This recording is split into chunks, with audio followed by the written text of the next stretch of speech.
Life Management Science Labs would like to acknowledge that we live and produce this podcast on the traditional lands of the Wurundjeri people.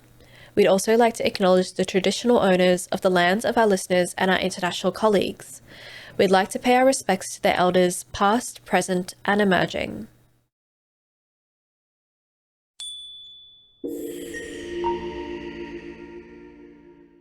Hello and welcome to Reloscope, the Relationship Science Insights podcast produced by LMSL, the Life Management Science Labs.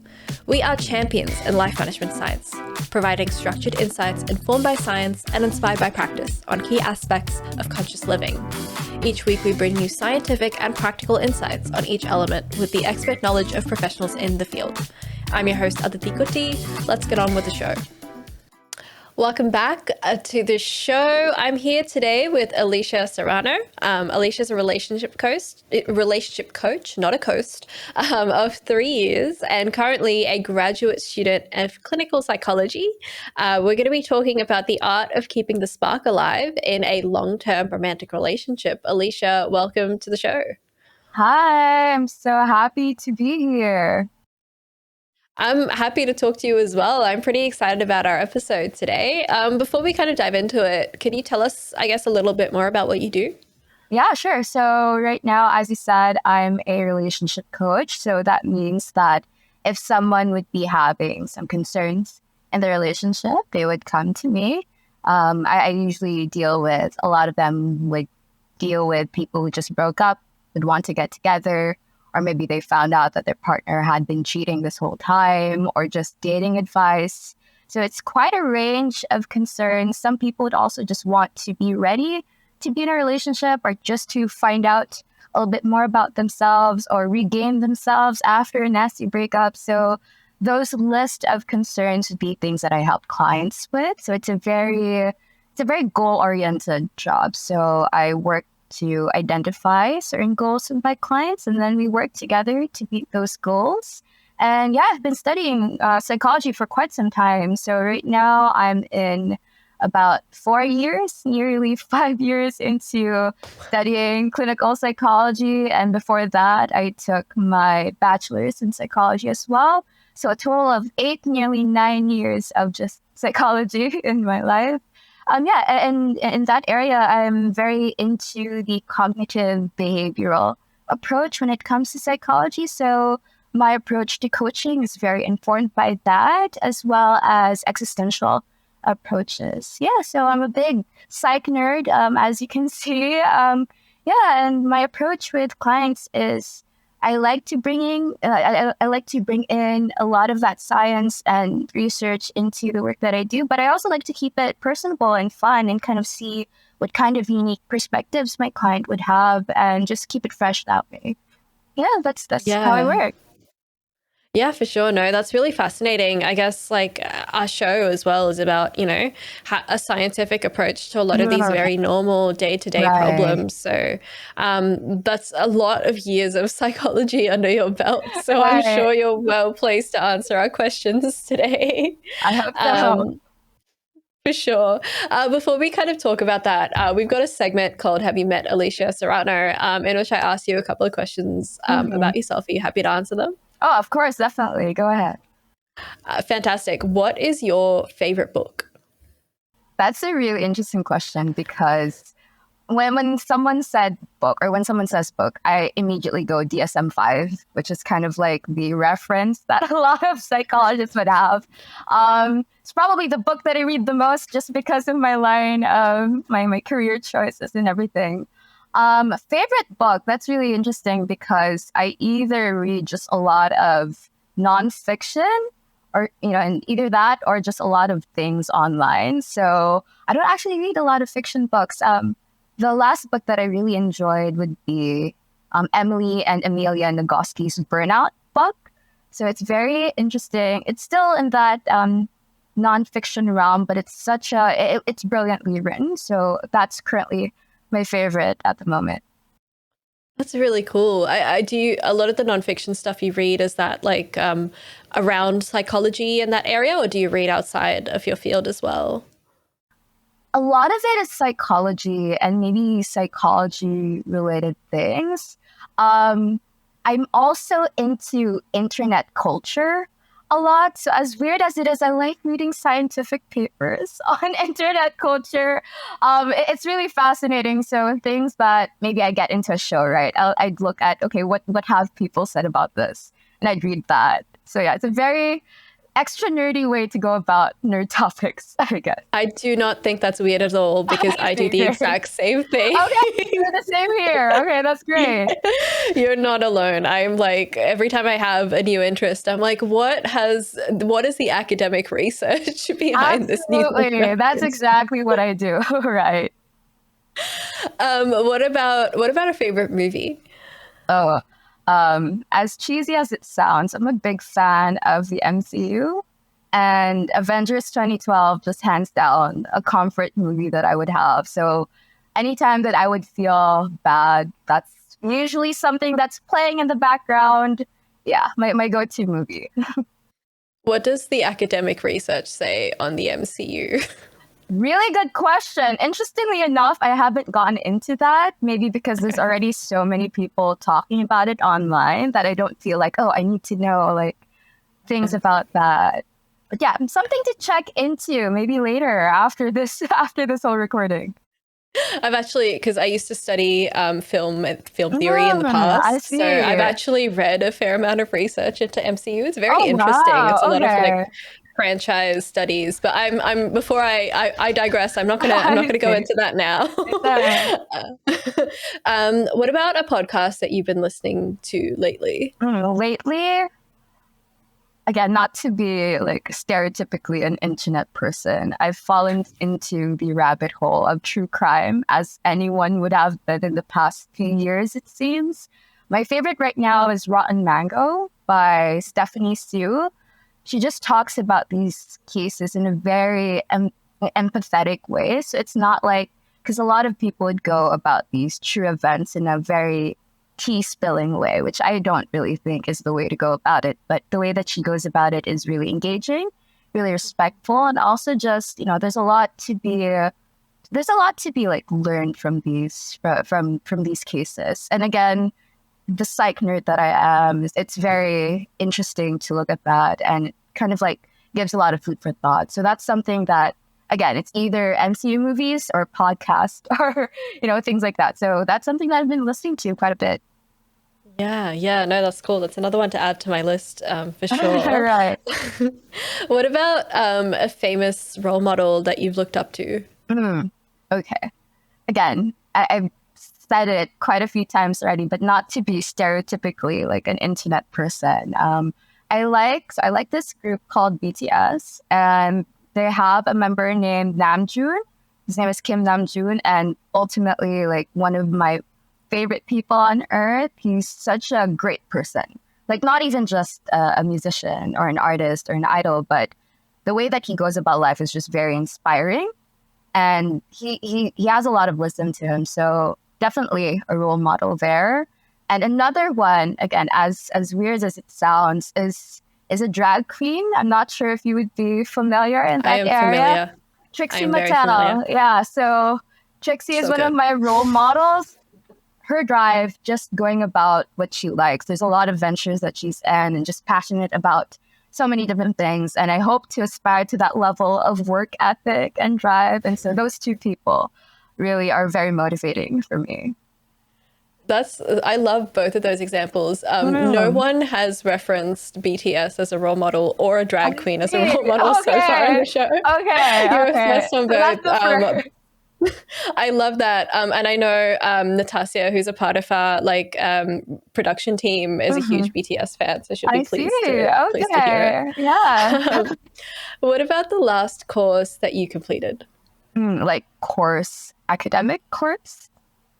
Academic or personal, whichever, any kind of course. Okay. So academic course, it would be, of course, the actual degree that I have, which is BS psychology. Personal course, I guess, recently I've been teaching myself how to craft with foam. So I like creative endeavors as well, making costumes, things like that. So that's kind of where my mind goes. So it's either psychology or I want to make this one thing. And so yeah, that's kind of something that I learned recently on how to work with materials like that. That's really cool. I've never crafted with foam before. Like, what kind of material exactly is it? Right. So it's thin sheets of foam. If you work Okay. a lot with kids, there's like some how to make cool things out of kid materials. Yeah, some of them would be really thick, some of them would be really thin. You can make things like armor out of it, or other such props, other costumes, things like that. Oh, Yeah, it's really fascinating. Like, it doesn't look like foam at all, like depending on how you go about it. So that's been a rabbit hole that I've entered in the past few months. right. Well, I've got to look into that. And I'm Mhm. sure everyone listening right now is going to go into that rabbit hole with you I as hope well. so. But that kind of brings us to the end of that segment. We've gotten to know you now, and we've also now gone down all of the same rabbit holes that you have. So I'm going to move on to our main topic of the day, which is about keeping the spark alive in a long-term and passionate relationship. I want to start very broadly. How do you define a relationship? Yeah, so a relationship for me is a meeting between or among people. So it's not just two people. Like, I know that our topic would be more on the romantic side of things, but even that doesn't have to just be with two people. So it's being there with one another in an authentic way. And usually it involves fulfilling a need or a desire. Yeah, so it could be as shallow or as deep as you would want it to be. So there's a lot of different kinds of relationship, but ideally it also involves maintaining your sense of self. So it's kind of being who you are with other people who are also being themselves and seeing what happens there. Yeah. Yeah. Our show kind of focuses just on the romantic relationship. Um, In your opinion, how has that changed over the past few decades? Have romantic relationships changed at all? that's a really interesting question and also pretty layered. Um, the way that I see it's less of a past versus present, but it's more like a tree, right? So I think right now there are so many more branches of what we know to have been a relationship back then. And I think that the meaning, structure, and importance, I think that has remained for a lot of people, but maybe we just have a lot more different forms of it now. So it's kind of like with that tree analogy, right? There's a lot more branches, or maybe it looks slightly different.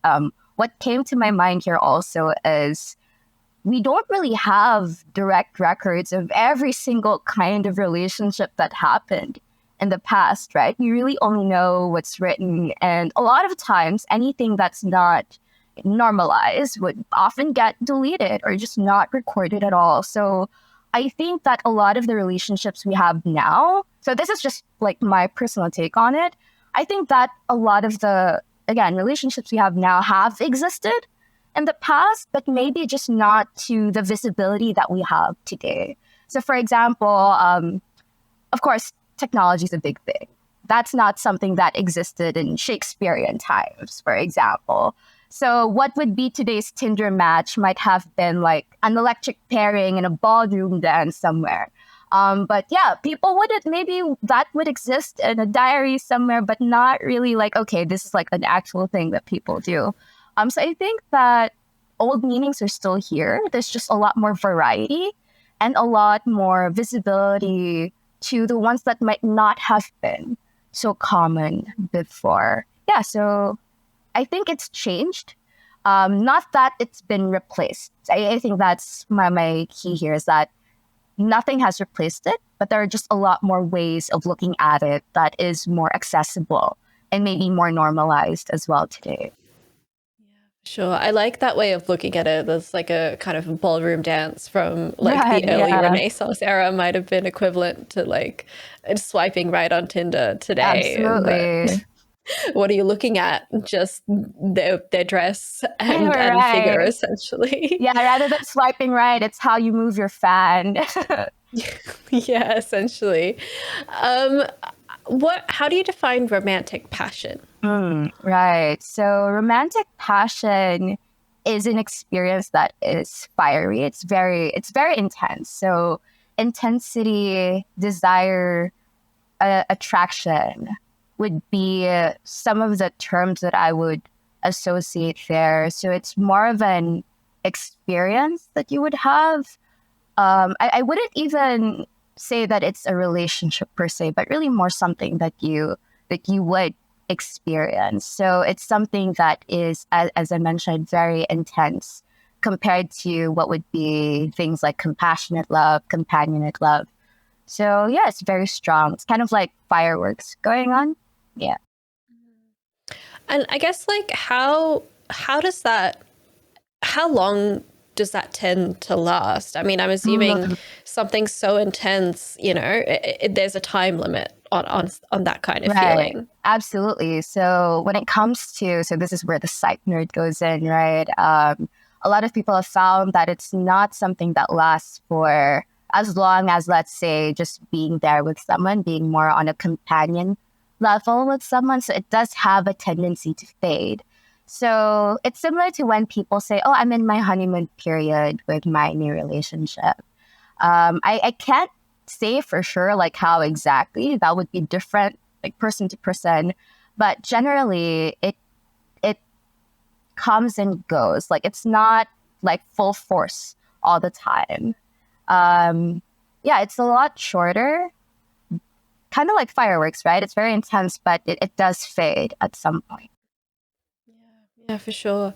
What why is it important to like nurture passion over time? Or Um, is it important at all, I suppose, is probably a better question. yeah, I think it's absolutely important because again, it has a tendency to fade.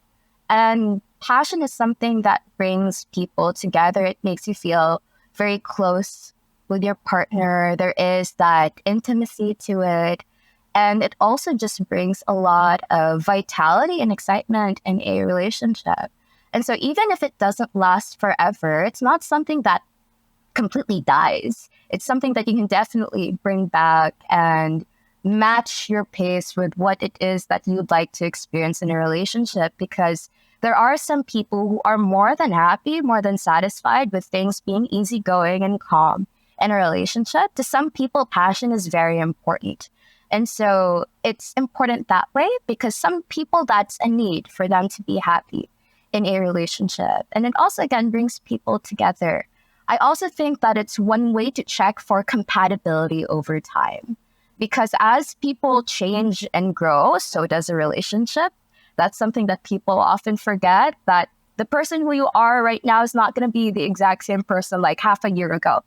And that's the same thing with a relationship. So it's important to nurture and sustain it over time because passion, it's intense, it's fiery, it's very strong. But how it looks like on the surface can really be different, even like in one couple alone, depending on like at what point of the relationship they're at. So it's important to know and be updated with how your partner works, how your relationship works, so that you can continue to feel close with someone. And if that compatibility is not something that's coming back, then maybe it can also signify that maybe it's not a good fit over time, or maybe the people you are right now, there might be some kinks or issues to be ironed out that way. How do you go about sustaining that passion over time? Right. Because, we were talking about how it's kind of like it's a very intense and often short-term Mm, experience. How right. do you reignite that, especially in the long term, Mm, few years, maybe potentially even decades, for some people? yeah. So going back to what I said, that people, naturally, that's a very understated thing, is that people would change. And so I think where it starts, and I'm approaching this from okay, if this is a client concern, right? What would I tell them? What have I told them? It's understanding yourself. Did your interests change? Would the things that would have brought up the spark in you change? For example, people are going to be different from when they were 20, when they're in 30, when they're in their 30s or 40s. And so a lot of people forget that they expect that passion only really lasts in their 20s or 30s, but that's not true at all. It just changes its face throughout time. And so you need to understand first yourself, and then you would need to share that with your partner. So it's a continued understanding of what makes each other tick, what excites the other person, and what's ultimately valuable to them. So something that also usually happens is people would think, oh, I'm into this. And then they would assume that it's the same for their partner, where it might not be the case. And so telling each other what they like, what they don't like, and meeting in the middle and knowing what needs to be done and what is important is really crucial. And so I highlight the value part of it because not everything weighs the same. So there are some actions or words that might be more important to someone than compared to other things. And so knowing what those would be for yourself and for your partner would allow you to really be mindful with your efforts there. So when it comes to maintaining that passion, nurturing it, sustaining it, I like to think of it as what would be high cost and low cost. And it doesn't have to be like financial cost, but that could also play into it. But what would use up a lot of time? What would use up a lot of energy?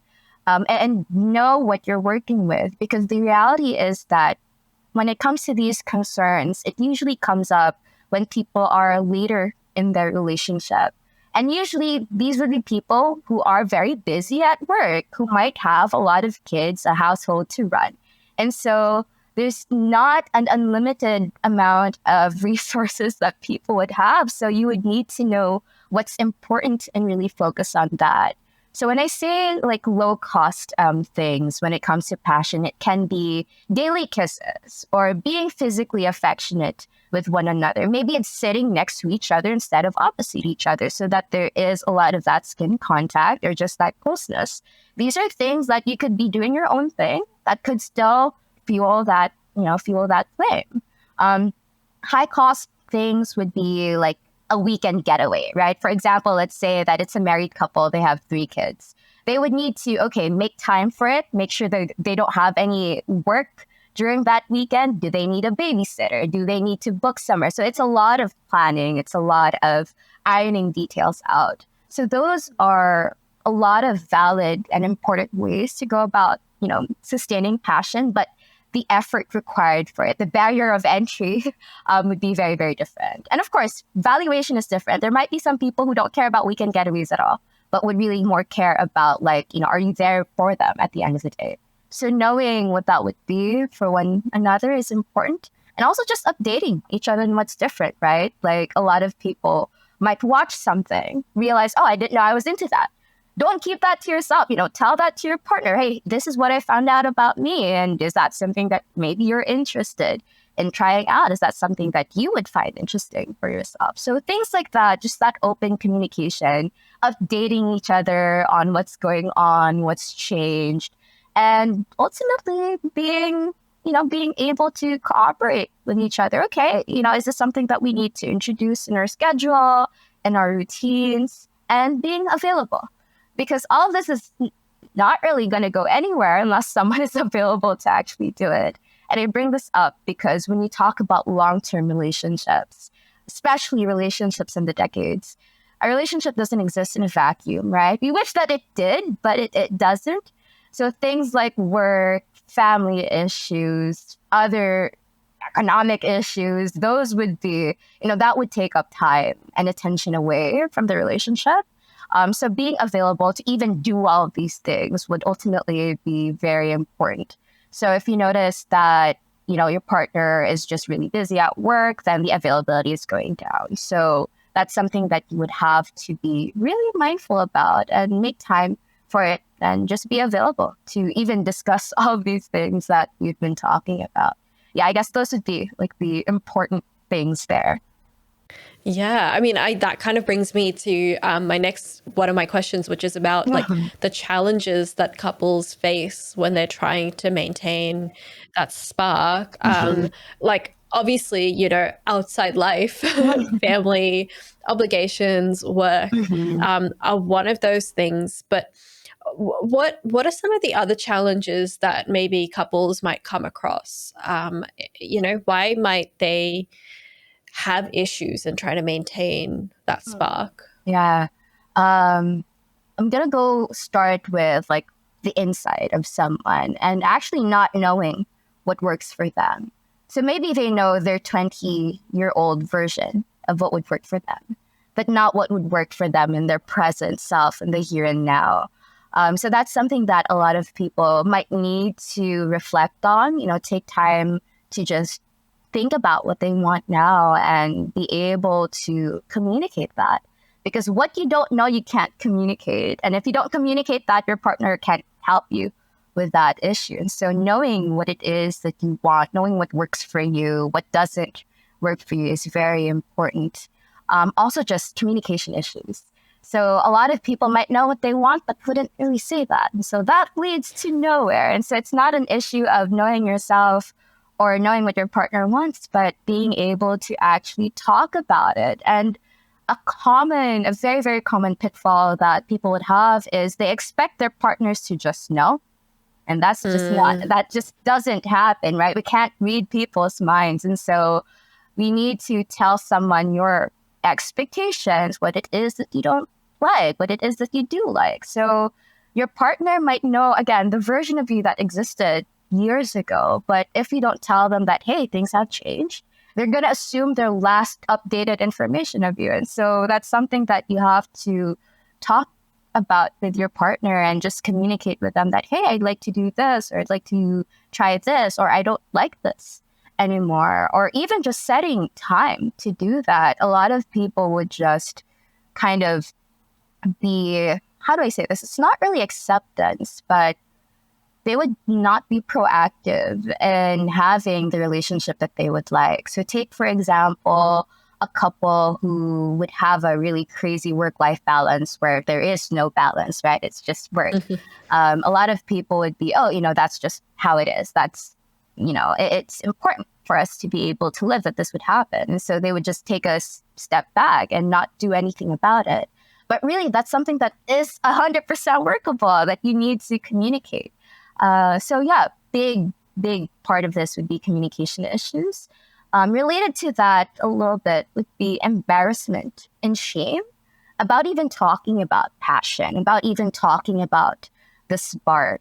So part of this could be cultural. So again, a little bit of background is I come from the Philippines, and the culture here, even if it has changed considerably, it's still very conservative. So talking about what they're interested in passion-wise in their intimate life or what turns them on, things like that, that's still largely like hush-hush. And so there could be a lot of internalized embarrassment or shame when it comes to talking about these topics. And that leads people to just really withdraw and not even dare to open up the floodgates when it comes to those concerns. So that's also something that I notice with people, or maybe the culture in their family. Maybe their family just doesn't talk. That's a very common problem that I see at work. So that's something that needs to be ironed out, that there's absolutely nothing embarrassing or shameful to talk about when it comes to these things. And related to just emotions and feelings that could prevent people from working things out would be fear. So for example, what if they do know what they like? What if they're scared that their partner would feel grossed out by it, or that they might not understand where it's coming from or might not reciprocate? So a lot of people would just, again, withdraw.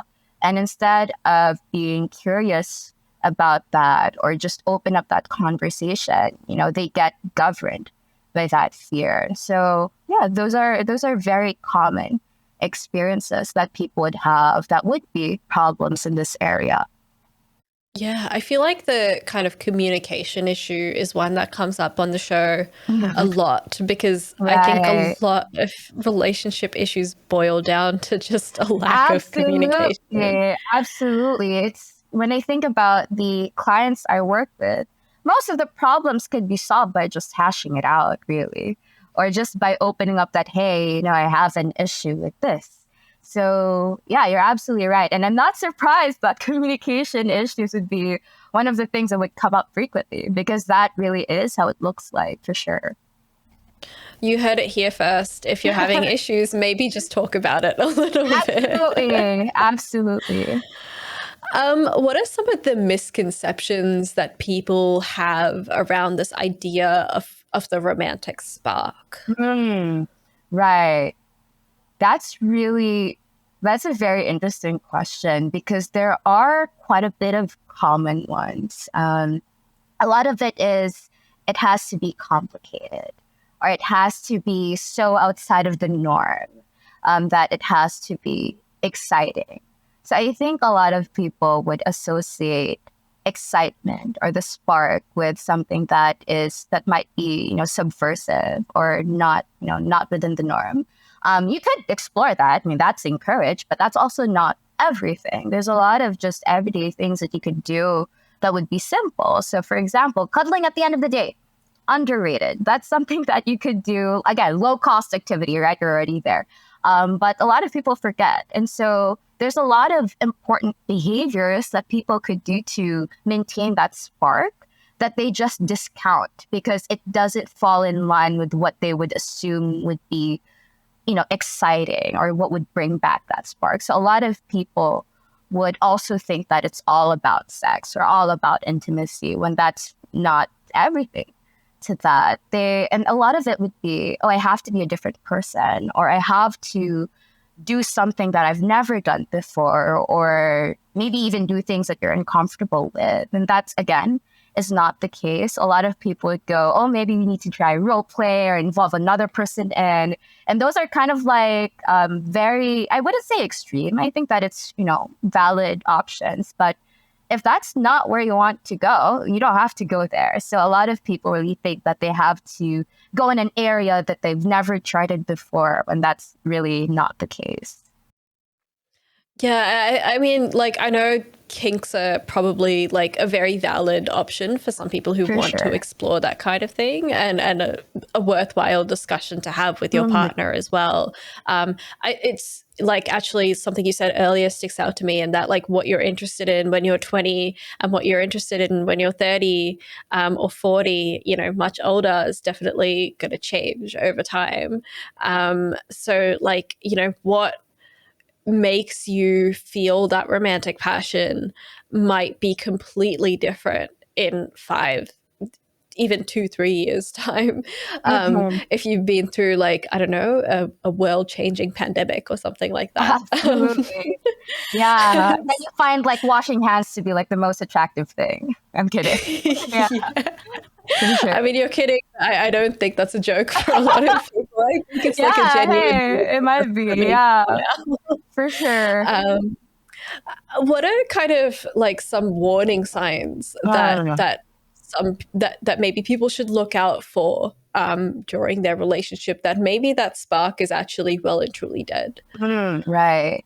A big part of it. So I also think about, because these questions have been brought up in the client work that I've done, it's feeling like something is missing, like something is just different about your relationship, and it's not something that maybe you can pinpoint. Because the thing about spark is that it's such an ambiguous thing. You can describe it, but you can't really, it's hard to concretize. It's just something that people would feel. And so I think when it comes to looking at red flags or warning signs, it's usually the manifestations or how people respond to it being gone, rather than kind of looking at whether or not it's there. So a big part there would be frustration. If people are noticing that something's different and they can't pinpoint what it is, as human beings, we want to be able to work on it. And if you can't really tell what that is, people end up being frustrated. Another big warning sign would be things feeling like it's automated. You're just like a sim, you're just being told what to do, and you just do the next thing and the next thing. So that lack of excitement is often a sign that maybe you would want to look into that spark, because again, spark is that intensity is that something there that's exciting for you that would make you want to seek out your partner. So if you're not seeking out your partner in a way that makes you want to connect with them, that's something to look into. And to take that to the next level, when you're looking elsewhere to feel that spark, I think that's one of the reddest flag out of them all, is when you think about, okay, is this something that, do you feel that with someone else? Because if that's the case, then, then the original relationship that you're in is not, doing it for you. And so that would be, those are some of the things that I would look into, or that I would kind of bring up with my clients. Another thing could be the spark might be there for your partner, but not with you. So how this could look like is your partner might be wanting to start things, might be, being a little bit more affectionate, a little bit more romantic, intimate with you. But if you feel like you're not even wanting to reciprocate that, or you feel checked out when that happens, then that would be something that I look into, because sometimes the spark is there for just one person. And so that's still a problem. So yeah, those areas would be common places that people would notice for sure. And like you said, like it's hard to quantify what Absolutely. the spark is, or how it feels. It's like a difficult one to, it's difficult to know when, like, you can observe that there's issues with it, but I think it takes a while before you realize it's kind of like an issue that you can't actually fix. So, I mean, am I right in assuming that, like, maybe make the effort before kind of coming to that conclusion? Or are there, like, situations where it's like, well, you know what? It's time to live and let live, essentially. That's a really good question. And it kind of brings to mind the kind of people that people are. So there are some people who are quick to give up, that, oh, I don't feel this way, goodbye. There are some people who are like that. And there are some people who would self-blame and would rather just, make it their own problem rather than a relationship problem. So I think for sure, as you said, trying to look at what you could do before, like, giving it your full effort and your honest to God best shot before saying that, oh, this is it. Unless, of course, it's not an important relationship to someone. So that goes back to how much do you value this relationship? Because if you don't, then okay, that's valid. But if it is something that is long-term, right, that has lasted for decades, it's typically something that people would want to work on. And if you don't want to work on it, again, that's also an indication that maybe that relationship has run its course. Working on it for sure is something that I'd recommend before giving up on a relationship. Granted that relationship is a healthy one, right? Sometimes there's a reason why the spark isn't there. And it's not related to whether or not you're doing the best job. Maybe the relationship has not been great for you, or there are other factors that really would get in the way. So a lot of things to check for sure. Yeah, for sure. Well, I guess that's kind of the end of our main segment for the show. And I want to move on now to the practice/habit experiment debrief, where we talk a little bit about how we can put everything we've talked about today, all of the wonderful knowledge you've shared with us, into practice. So, Alicia, what's a practice that you would do to improve yourself in keeping the spark alive, or that you've recommended to clients to help them keep the spark alive? Right. For me, it's show and tell. So it's looking at what you found to be interesting. And this isn't even just what you found sexy or hot, but, oh, this is something that I'm interested in, and it might be new. So it goes back to that idea of you want your relationship as updated as you are. And so the more that you find out things that you like, things that you don't like, share that with your partner so that they would also know you really well. So for example, if they watch something and they're like, oh, I found that to be really interesting, I'm going to tell my partner about it. And maybe that's something that maybe we could try. And so I bring this up a lot to people because a lot of people would feel pressured to just be creative out of nowhere. You don't need to reinvent that wheel. You just got to look for inspiration where you can find it. And so there's a lot of things that people would watch or do or see that are inspiring to them. Again, it's the concept of a lot of things that you already do or look at are really helpful relationship tools. It's only your perspective. Would you allow yourself to seek inspiration from this thing that you're watching? Or maybe you're reading about something and something comes out. You don't have to delineate those things as, oh, this is strictly like an academic thing. No, you can bring that into your personal life and take inspiration there. So a lot of times I would tell clients, look at the things that you find really interesting or that really, triggers that passion for you, and see if that's something that you could take home with your partner. And maybe instead of a solo activity, it could be a couple activity for you. So it's finding another purpose for the thing that you're already doing.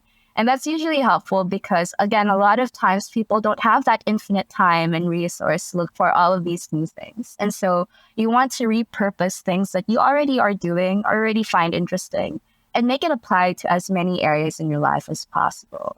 Yeah, so how that could look like, as I mentioned, if they watch an episode and they're like really fascinated by it, they want to try it out, then make your partner watch it or watch it together. It could be it could really be a good activity to try.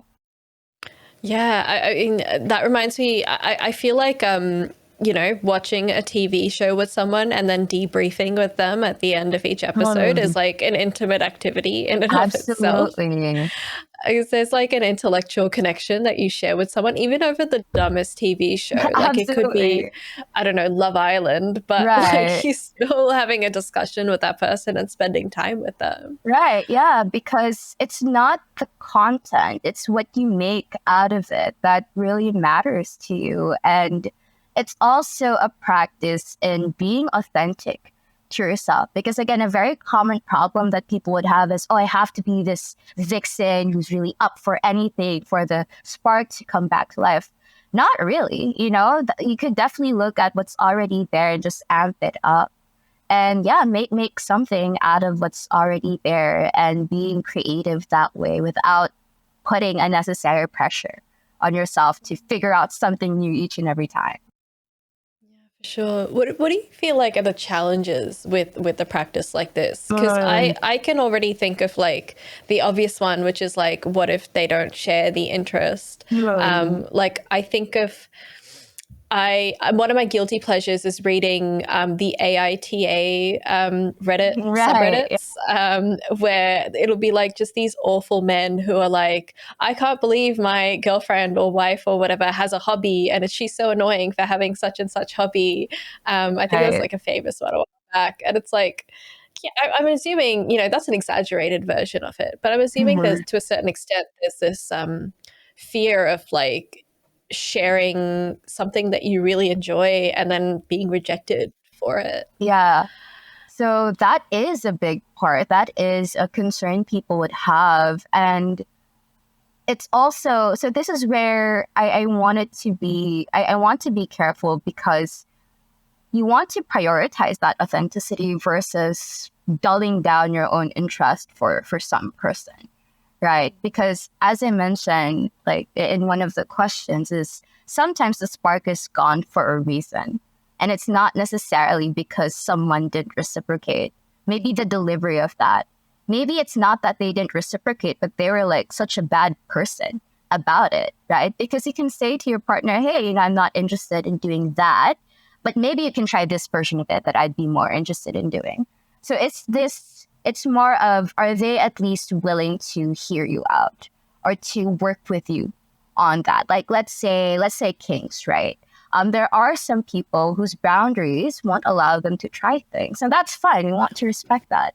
At the same time, what is available? What could you do about it? So rather than, again, it's kind of like taking from improv, right? Rather than it's a no, it's a yes and, or if not that yes and, maybe this one, right? It's that creativity of wanting to work with your partner. And so that rejection fear is very common. And I think that's also a sign that maybe it's not maybe the spark, but maybe the general health of your relationship If you can't be open and honest and say that, oh, I find that scene really hot, then you're going to want to ask yourself why. Is it because you feel like it's a shameful thing, a shameful interest? Or is it because your partner has been putting you down this past few years, right? Then it can be those different things. And one way to go about that challenge is just understand that not everyone's going to be interested in the same things as you.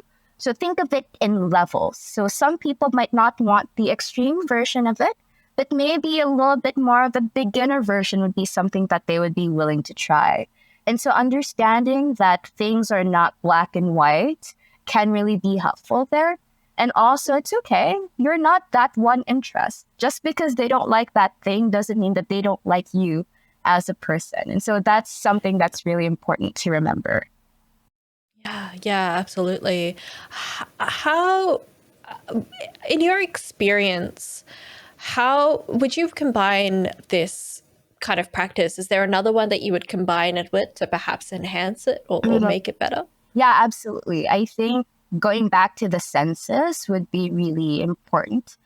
So a lot of the things that we've done so far, we've talked so far would be more activity-based, would be, okay, you need to have like an interest somewhere or be doing something. Senses are already there, whether we like it or not, right? So just looking at, okay, what kind of sights would be good for you that could ignite the spark for you? What kind of sensory experiences do you like? Touch a lot? Is that something that's very important to you?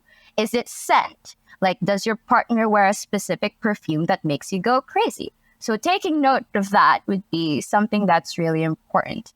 Is there a specific maybe taste that you would really like to introduce into your relationship? So going to things as basic as that, just to remind yourself that you are a creature of passion, that you are biologically wired to experience these things, more often than not, is important. And so paying attention to the basic blocks of what that is. Because as you said, Aditi, like a lot of these things are very amorphous, right? It's a feeling. It's hard to describe.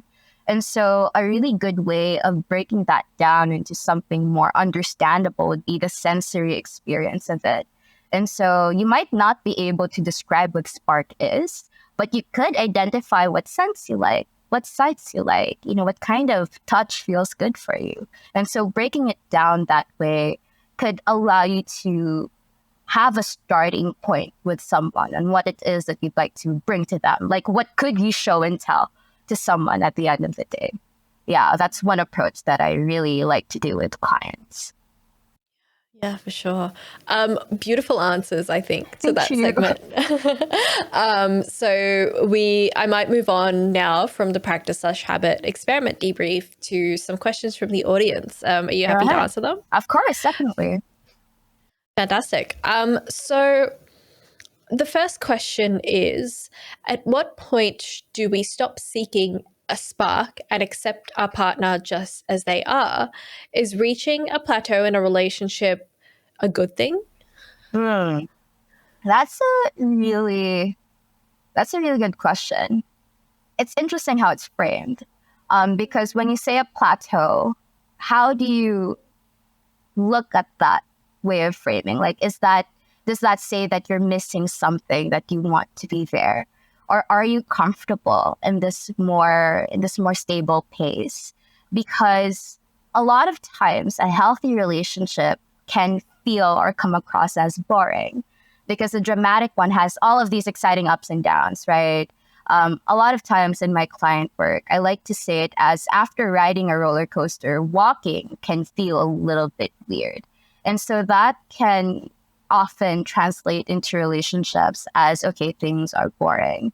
I think that it's not necessarily, a bad thing, or that you shouldn't really pressure yourself to bring back the spark if it's not something that's causing you any negative experiences. And naturally, that just happens in a relationship.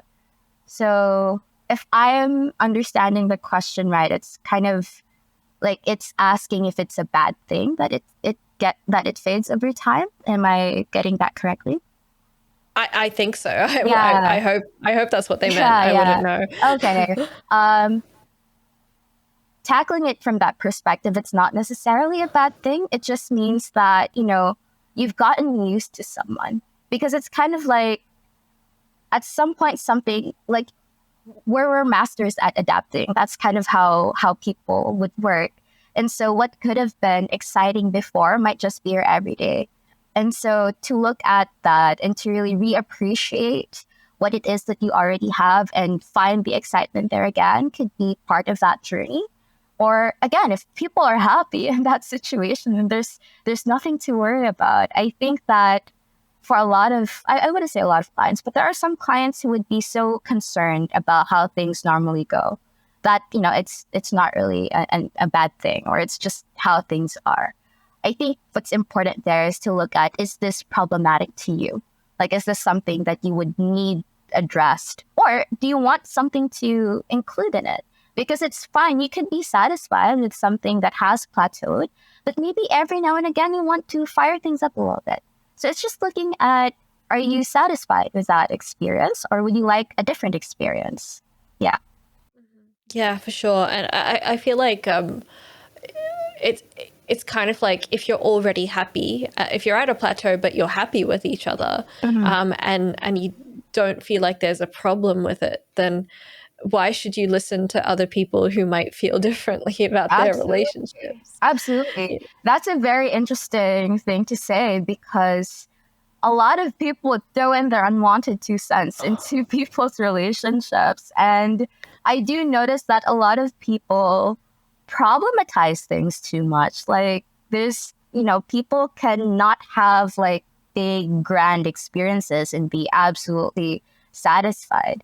And so it's knowing that at the end of the day, what's important would be the health of you and the relationship. If you feel like you're in a healthy place, that you're happy with that, there's no pressure to do anything different. But if you yourself would feel like there's something lacking, then of course, that's where you would want to act. Yeah, for sure. The next question is a bit of a complicated one, so I might just add what my interpretation of this Okay, question go is. ahead. But the question is, how can a spark in a relationship be maintained even after the attraction has dialed down? Must attraction exist for the spark to exist? I'm assuming what they mean is like being attracted to someone the same as having a spark with someone, I Right, guess. right. That's a really good question. Let me think of that a little bit here. So it's related to the attraction dying down, which is something that does happen in a relationship. Yeah. Yeah. So to answer that question, honestly, I think that attraction would be a big part of it. And not that it's the same as the spark, but when you think of the spark and what makes it up, that would be a component of what a spark is. It's that attraction. So I think you would want to look at why the attraction is gone. When it comes to the question of, can the spark exist even if the attraction isn't there? I would say that it would be a really weak flame, right? So a spark is something that is like, it's fire. It's something that could be as intense, or usually it is intense. Maybe it could be there, but it usually has difficulty being sustained if you're not attracted to someone, because that attraction typically kind of pushes things on the edge. So for example, what separates a passionate interest or passionate romantic connection between a friendship that, would be compatible with you is that, would you date this person? Are you attracted to them in that way? So if that's gone, then typically the spark would also die out a little bit. So it's not the same, but it is a big component of spark. So yeah, I think that's something that is kind of like dies along with one another. But other than attraction, you would also look at compatibility, how similar you are, how cared for you feel.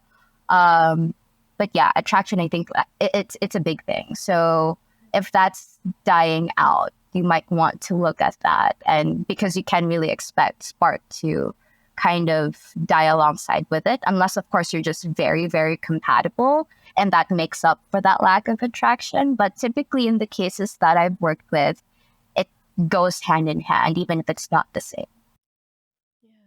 Sure. You answered that question really well, considering how complicated it was. The next question is, and I think we kind of touched on this a little bit earlier in the episode. How do you find the energy to remain spontaneous in a long-term relationship? I often find that coming up with new ideas to be spontaneous can be really draining. Right. Maybe you're just not a spontaneous person, and that's fine. So it goes back to that concern, right? That for the spark to be there, I have to be different. You don't have to. I think creativity isn't just new thing all the time. It's looking at, okay, what are variations of this thing that I already know works? So look at that. Look at your roster and look at if you are maximizing the tools that you have rather than looking for something completely different. Maybe you need to bring back something that worked 20 years ago. Maybe it could work again right now. And also, sometimes it's not all about spontaneity. A big part of keeping the spark alive, interestingly enough, is planning, right? So when you think of really great dates, like when you're just starting out in a relationship, you would plan that out. You would want to go to the best restaurant, look really good, get your hair done, find a really cute outfit, and then think about what would happen after. And so bring that same energy like years down the line, because I feel like a lot of people have that pressure of, I've been in this relationship for X amount of years. I should already know the program. That's not how things work. So I think that there's no pressure to be spontaneous. If you do want to be spontaneous, it's being resourceful. So it's like you don't need to look for something that is outwardly related to a relationship. But how could that be inspiration in and of itself? So for example, if at work you went to a different place for lunch for a work meeting, could that be something that you would bring your partner to? That could be spontaneous enough that it's a new thing in your life. If you would want to try out being more spontaneous, you can look at what small tweak could I do in the routines that I have now?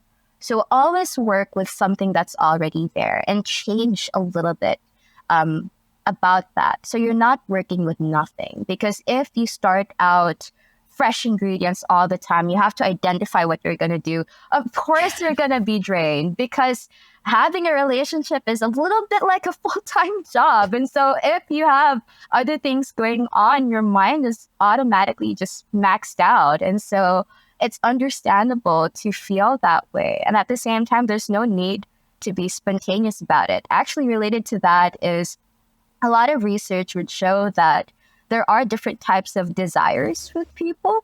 So there's that spontaneous desire. So this is like TV type desire, right? That people just get it on with like little to no lead up to it. There are some people who are like that. And there are some people who are more responsive. So they take a lot of warming up to get there. And there are people who are more contextual. So depending on what's going on in their life, intimacy or anything that leads to desire would kind of like, change priority as their life circumstances would change. And so identifying what that could be for you is really important, because if you're not a spontaneous person, then you're going to be very exhausted because you're trying to wear clothes that don't fit you. And so there's a lot of things that would be more aligned with who you are naturally that could actually work in your relationship. So TLDR on the response there is you don't need to be spontaneous. If you want to be spontaneous, start making small tweaks with what you already have. So not brand new 100% all the time, but maybe just slightly different to what you already have. That's already spontaneous enough. Yeah, for sure. You don't have to treat every single, you don't have to create an entirely new meet cute every single week. Absolutely. That's exhausting. People who write novels would take time to even think of that. Like, imagine needing to do that all the time. You're going to drive yourself crazy for a relationship. People who write novels have like third, fourth drafts and everything. Absolutely. And they have editors to say that, no, change this, right? We don't have that. Yeah, for sure, for sure. Well, that's the end of the questions from the audience. So thank you so much for answering all of them. You're very welcome. We now have our open mic segment where I let you have a mini TED talk about whatever you feel was important to talk about that perhaps we haven't yet so far. So Alicia, what was something that you wanted to raise and you wanted our audience to know? Yeah. So something that's really important to me, it's a weird approach that I see my work as. So a lot of my work, there are kind of like two main factions that I see it as. And when I tell people that this is the job that I have, there's always that, oh, it's kind of like Cupid work, right? You make people be better at relationships, you make their relationships work a lot better. But I think what's also important in the work that I do is more of the anti-Cupid work. So it's looking at, does this relationship really have to exist? Because a lot of people would put in that effort in areas where maybe it should not actually work out quite well. So this isn't to say that we should sabotage people, right? But it's also a lot of avoiding toxic people. It's recognizing when is it a spark problem and when is it your boyfriend is abusive problem. Right? Because that's something that a lot of people would question. A lot of people in relationships, I find it so hard to look at the relationship just not working out as the problem. So there's a lot of, what am I doing wrong? What am I missing here? What should I try next? Instead of looking at what other things in the relationship are inhibiting that spark. So again, a relationship and the spark doesn't exist in a vacuum. It's related to what has happened before and what's currently happening. So are your boundaries not being respected so you don't feel safe in, trying out new things? Does your partner put your interests down so that doesn't make you feel comfortable talking about this interesting thing that you found out or that you found out about yourself? And also looking at, are you creating a facade for people to be interested in you? And is that actually the problem here rather than the spark? Because a lot of what we talked about today is identifying what works for you. But if you build a new self just to create a relationship or to engineer a relationship, your authentic self is not going to be there and you're going to run out. We're not actors in this life. There's only so many roles we can do before it ends up being hollow. And so that's what I like to include in my anti-Cupid work is, are you pretending to be someone else for this relationship? Does that need to change? Are you not in the present? Are you trying to relive an old version of this relationship that is just not there anymore? So yeah, that's a lot of things that I find to be really important, that if you don't address these things, of course the spark's not there because the spark isn't the problem. It's a relationship health problem in general. Yeah, no, that's such an important point. And it's something that I, as a single person and as someone who, as the single person of most of my friend groups, is the person they turn to for relationship advice. Often my advice, especially for some of the more egregious examples, is, why are you still with this person? Is it is this person actually good for you? Because it kind of seems like, based on what you're telling me, it might not be the case. And it also reminds me of you talked a little bit about people comparing themselves to media and examples of romantic relationships in the media. And so much of our media is what is kind of considered romantic might actually be kind of toxic in real life. For sure. Twilight, for example, is totally fine to be into something like that, but to replicate it in real life might not necessarily translate to something healthy. Right, for sure. So I think that's a really interesting point, and that sometimes the relationship does need to actually die. You don't need to kind of cling on to it beyond what is necessary. Right, for sure. Because people are out here trying things that they aren't actually comfortable with and hope that it would fix the relationship. And so that's just not healthy, because sometimes, again, the problem is not the spark. It's really something else. And you can't actually bring that spark in an authentic way, because it can feel like a spark, but is it something that feels good for you? Like, are you genuinely enjoying that moment? Or are you enjoying the fact that, oh, he's still happy or she's still happy? But at the end of the day, it's very performative to you, because a spark shouldn't be a performance. It should just be how the relationship is. Yeah, for sure. Well, that is such a wonderful note to end on, I think. So thank you so much for sharing all of that with us. Where can people find you if they're looking for you? Thank you so much for that comment. I had like a wonderful time talking about a lot of these topics. I think the questions are really important, and I can imagine a lot of people would have similar concerns as well. So I hope that this has been helpful, not just for you or the team involved, but for people who are listening. Right now, you can find me on LinkedIn. I also have there linked my coaching profile, where you can book with me if you're interested in that.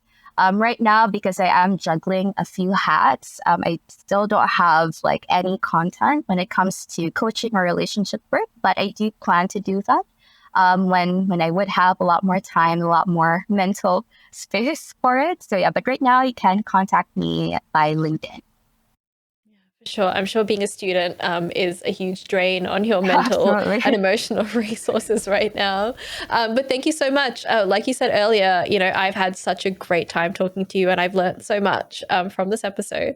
And it's also really nice to talk to a young person like me. I don't often get guests who are that young. So it's been fun. It's been fun. Thank you. Yeah, it's been fun as well. And I hope that there's a lot of things that could be taken away. Relationships shouldn't be hard or boring. It can be as fun as you would want it to be. So yeah, I enjoyed my time here as well, Aditi. Thank you so much. Thank you. It's wonderful. I had a wonderful time. You've been listening to Reloscope, the Relationship Science Insights podcast produced by LMSL, the Life Management Science Labs. For more episodes like this from 10 different life management perspectives, search LMSL on YouTube, Google Podcasts, Apple Podcasts, and Spotify, or wherever you find your podcasts, so you can get updated on everything we have to offer. We have a wide range of topics readily available for you to check out. If you enjoyed this episode, please consider rating our show, sharing it, and subscribing to our channel, as it helps us grow and bring you more quality resources. More of our work can be found at re.lmsl.net, where you can join our movement. I'm Aditi. Thanks for tuning in.